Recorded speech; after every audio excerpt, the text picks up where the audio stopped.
the news students can use. I'm Kailey. And I'm Collin. Here are this week's stories. 77 closed down Pizza Huts sold for $11 million, but only in Illinois, Wisconsin, Georgia, and South Carolina, but not Indiana. The bankrupt company that owns Pizza Hut was able to sell one of its biggest franchises in all states but Indiana. The franchise originally planned to auction off the 15th Northwest Indiana Pizza Hut for at least $1 million, but changed at the last minute to focus on the most profitable restaurants in Illinois, Wisconsin, Georgia, and South Carolina.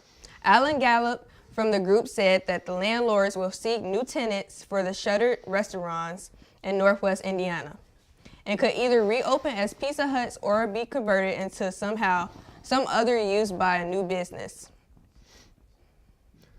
The Trump administration is suing the city of Chicago for possible violations in failing to comply with efforts to enforce immigration laws. The lawsuit is the latest effort to crack down on places that limit cooperation with federal immigration agents and local police.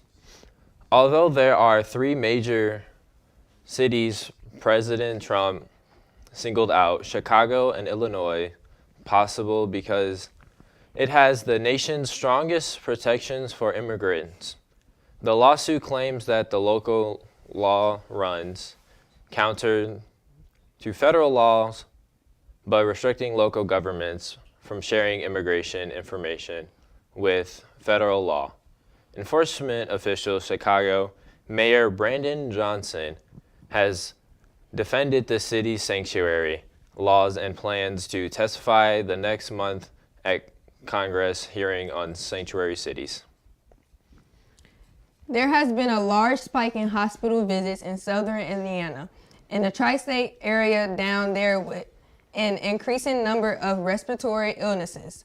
Pike and Adams County Health Department report seeing a significant increase in COVID-19 influenza and RSV in the past few weeks. According to Dr. Mary Berethel, there has been a 30% positivity rate, and the flu activity has been the highest since the 2022 season. According to the Indiana Department of Health dashboard, the rate of patients presenting flu-like illness in the ER was 5.3% in Allen County. Several Northwest Indiana schools officials are becoming converted about Prosser electrical rate increase from the Maryville-based utility group NIPSCO. NIPSCO is looking to increase its annual revenue by almost $400 million in order to support the infrastructure needed to replace the remaining coal-fired power plants. It plans to close by the end of 2028. The process electric rate increase would be 22% according to Boone Township. Superintendent Jeff Brooks, that rate increase would cost his direct an additional $100,000 each year. The superintendent of Hobart said if approved, it would increase to almost $300,000. Schools will have to seek more operational refunds for continue to operate, which would levy additional taxes on residents. That's all for this half of ACC Student News. I'm Kailey. And I'm Collin. Stay tuned for more news. Major depression affects more than 8% of American adults each year. 15% of youth in America ages 12 to 17 are affected by major depression. Half of them have full remission of their depression later on in life. And most adults don't see depression as normal for kids of that age. I got this information from Mental Health America.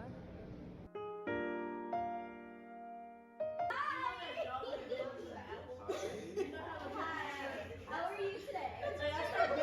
Alive. Okay.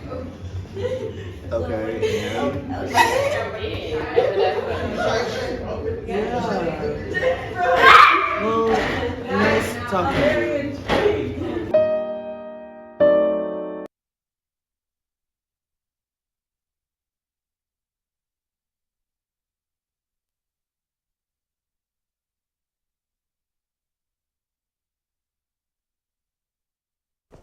Welcome back to ACC Student News. I'm Caleb. And I'm Jori. Here are some more stories. Mexico has agreed to send 10,000 troops to the U.S.-Mexico border as a new response to the new tariffs on Canada and Mexico. According to a post on Sheinbaum has agreed to send troops in exchange for 1 month daily on Trump's tariffs. She continued to add that they are being talked to wider trade and security issues. The troops from Mexico will be designated to stop the flow of fentanyl and illegal migrants into the country. Trump previously planned to levy 25% tariffs on import from Canada and lower in Mexico. He levied a lower 10% on Canadian energy import to minimize disruptive effect on gas prices. There are some strange happenings, but the strangest to come is a dog stuck on a roof in Gary. Thanks to the joint efforts of an Erie resident, the Lake County Sheriff's Department, and a local tree company, the dog was safely removed.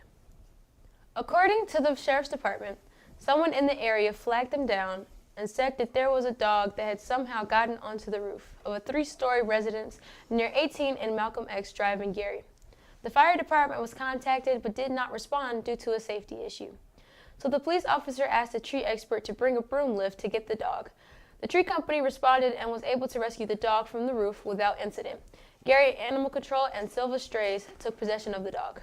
President Trump signed an executive order that intended to ban transgender athletes from participating in girls' and women's sports.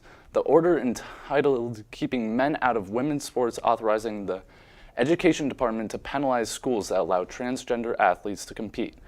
It gives federal agencies wide latitude to ensure that anyone receiving federal funding will abide by Title IX in alignment with the view that interprets sex as the gender someone has assigned at birth. Trump has also forwarded a warning to International Olympic Committee ahead of the 2028 Olympic in Los Angeles, and they would deny any and all visa applications made by men attempting to falsely enter the U.S. while identifying as women athletes to get into the games. The son of famed basketball legend Michael Jordan was arrested on drug and resisting arrest charges in Florida. 34-year-old Marcus Jordan was arrested after he got his car stuck on the train tracks. The responding officer stated that he smelled alcohol coming from the car, and his speech was slurred. They also found out that his car had just allegedly fled from a traffic stop. In a different county, Jordan was subjected to a field sobriety test, which he failed. He was placed under arrest and searched. Police also located a powdery substance in his pocket that tested positive for cocaine. He was booked into the Orange County Jail. The aviation company Boeing is already struggling this year after the company been slowed by engine shortage from their suppliers. The company has been fighting the shortage of Pratt and Whitney and Rolls-Royce turbine engines for their lineups of 737, 737 MAX, 767, 777, 777X, and 787 Dreamliner commercial jetliners. Boeing is also struggling with engine reliability issues and poor quality control. Presidents in all is not the first time have struggled, as last year their 737 MAX jet was grounded after the EM case malfunctioned, leading to 2 jets crashing into the ground. That's all we have for stories this week. I'm Caleb.